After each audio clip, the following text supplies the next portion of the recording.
How are you all doing today? Our team here at JCMA Consulting is looking forward to discussing the status and action plan to provide the Dr. Young Project with what it needs to excel in the market. We are excited that you, Dr. Young, and your colleagues Laura Mizzioni, Heidi D'Angiolino, and Santhi Menkari and Namali Fernando are able to join us today. We begin our research by diving into the external environment of the business. Jonathan will now take over with the analysis of the childcare industry, competitors, the changing environment, and the community that you are currently working within. How are you doing today? My name is Jonathan. I'm going to be talking about the industry. Childcare industry is broken down into two types of at-home and center-based providers. At-home has few children enrolled and has less employees. Center-based enrolls many children and has more employees, where they split children into groups and are taught in classrooms. With the growth of healthy domestic labor and rising disposable income, the childcare industry has steadily been growing by 4.25% in the past year. When COVID hit in 2020, the childcare took a hit with attendance dropping by 32%. This is because more parents transitioned to working from home, allowing them to watch their kids on their own. This caused revenue to drop from 13.1% to 17.7.4% from 2016 to 2020. Daycare providers, an example of center-based, are operated by individual chains, churches, public schools, or governments. This industry is highly segmented where no chain controls more than 5% of the market. Larger children's centers that focus on education have been taking over the market because of their classroom style learning. This allows them to charge higher prices because of all the regulations they face rather than the at-home style of learning. Both styles require state licensing of minimum health, safety, and program standards. Staff to children ratio requirements and training of all employees are regulations that these centers must abide to receive state licensing. This also allows for enhanced child care quality and safety of the children. Daycares have been challenged by the pricing of state licensing and new regulations on equipment caused by COVID. This increases expenses, cutting down on profit in the industry.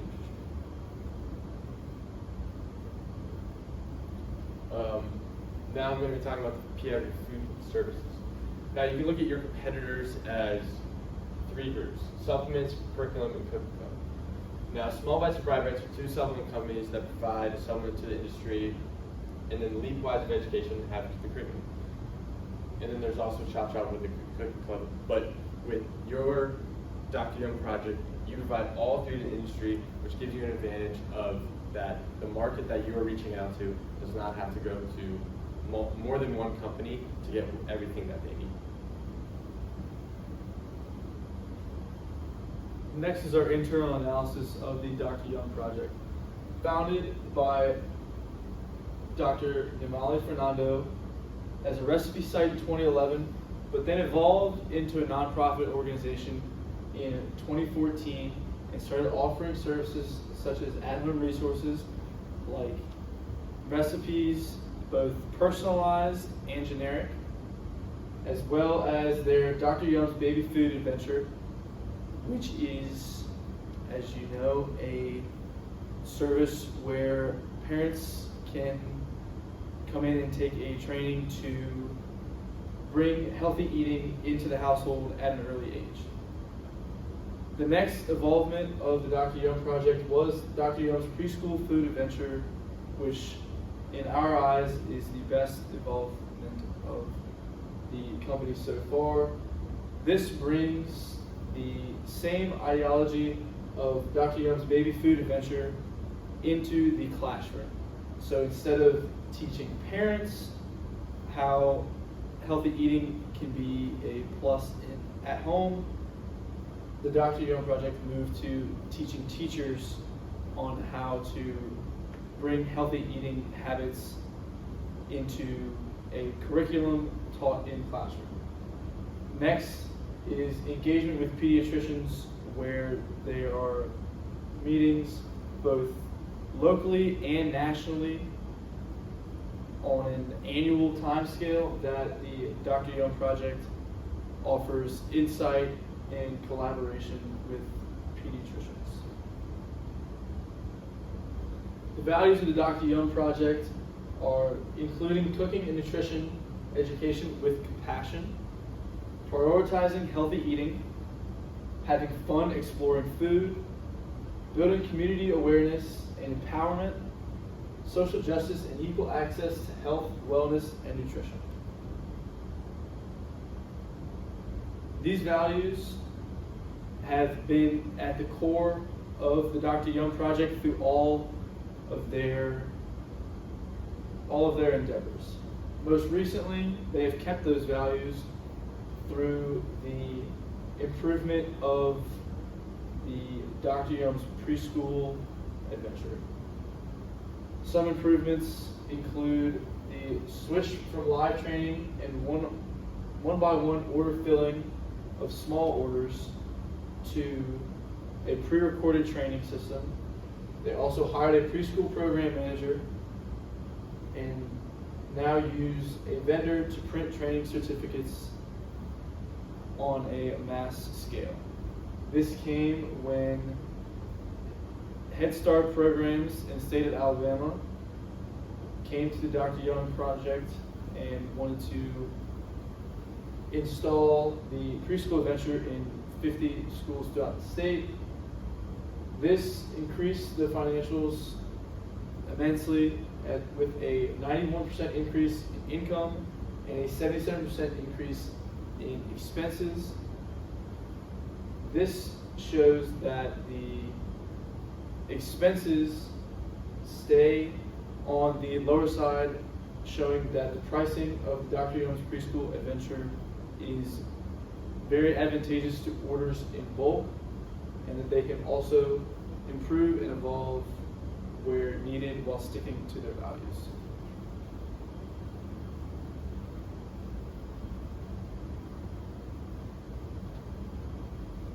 So next, we will go over the suggestion overviews.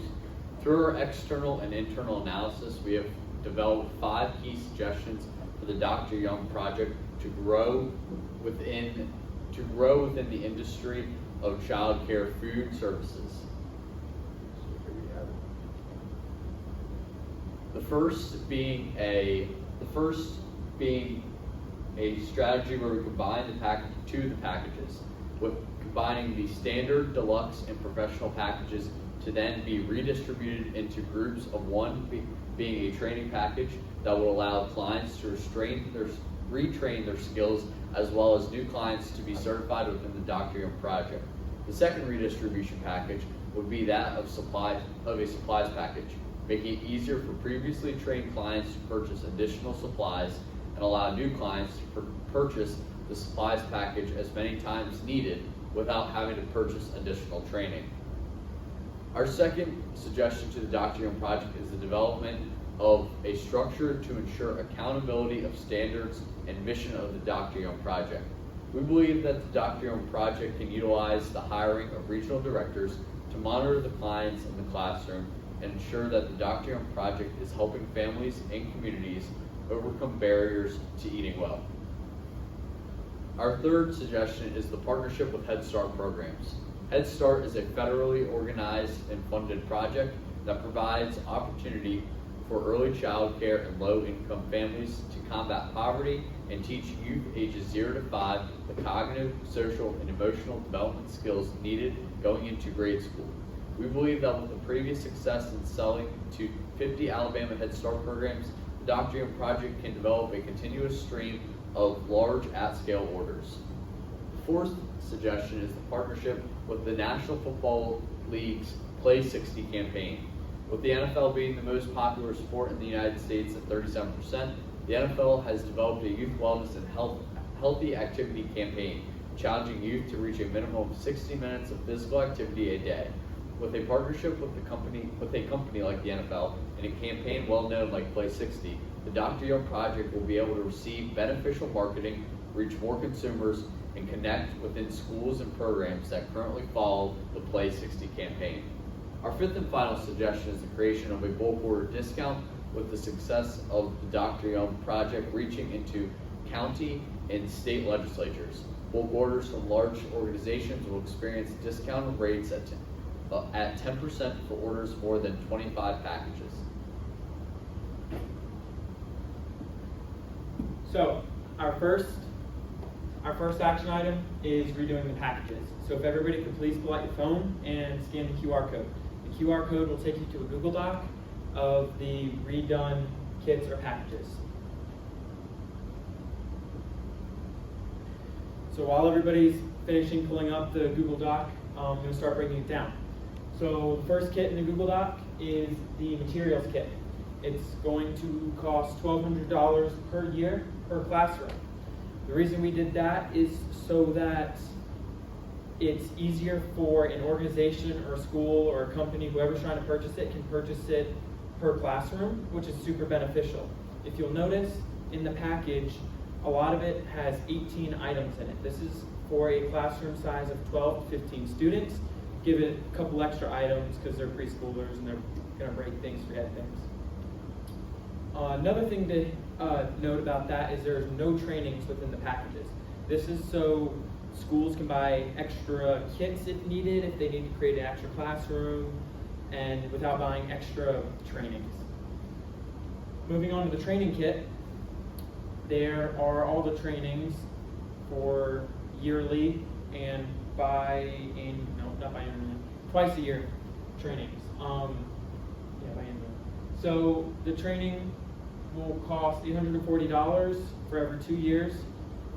It'll give the entire school an access code that they can use for, again, entire 2 years. This is beneficial because the schools will be able to have all the teachers take the trainings before every year and keep them up to date without having to buy a whole bunch of new classroom supplies if they're not needed. Another thing to note with that is before we were still printing certificates by paper. Another thing that will upgrade it within the training kit is virtual certificates. So every teacher will complete annual training and get a virtual certificate. That'll save a lot of paper. Bulk discounts. We can also hit on bulk discounts for about 10% discount rates for every 25 packages ordered by school organization. Okay, so right now the kits, the schools purchase them. They have their teachers do an online course, take an online test before they can obtain all the materials for the test. We want to change this from a restriction-based content to more of a modern-based content where it's easier to get, the materials for the teachers.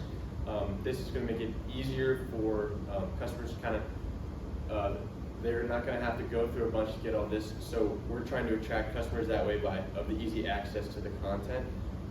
But to keep the company's values in place of doing things the way they want it, being taught the way they want through the trainings, we're going to instill regional managers to every region, and the more regions we go to, we'll create more regional managers. They're going to check in on the schools every 3 months to make sure that your values are kept up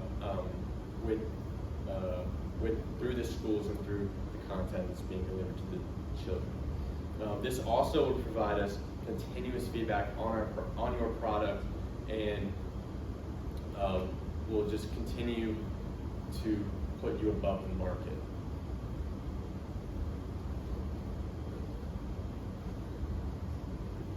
Our next suggestion is more partnerships with Head Start programs across the country, like those that have already been in the Alabama deal, as previously mentioned.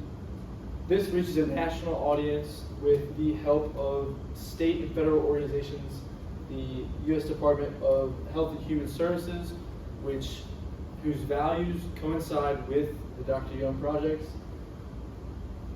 And we're also planning to sell directly to U.S. government and Head Start programs so that they can install these programs in schools nationally on a yearly basis to keep the programs running as long as there are kids in school, and we don't see that stopping anytime soon.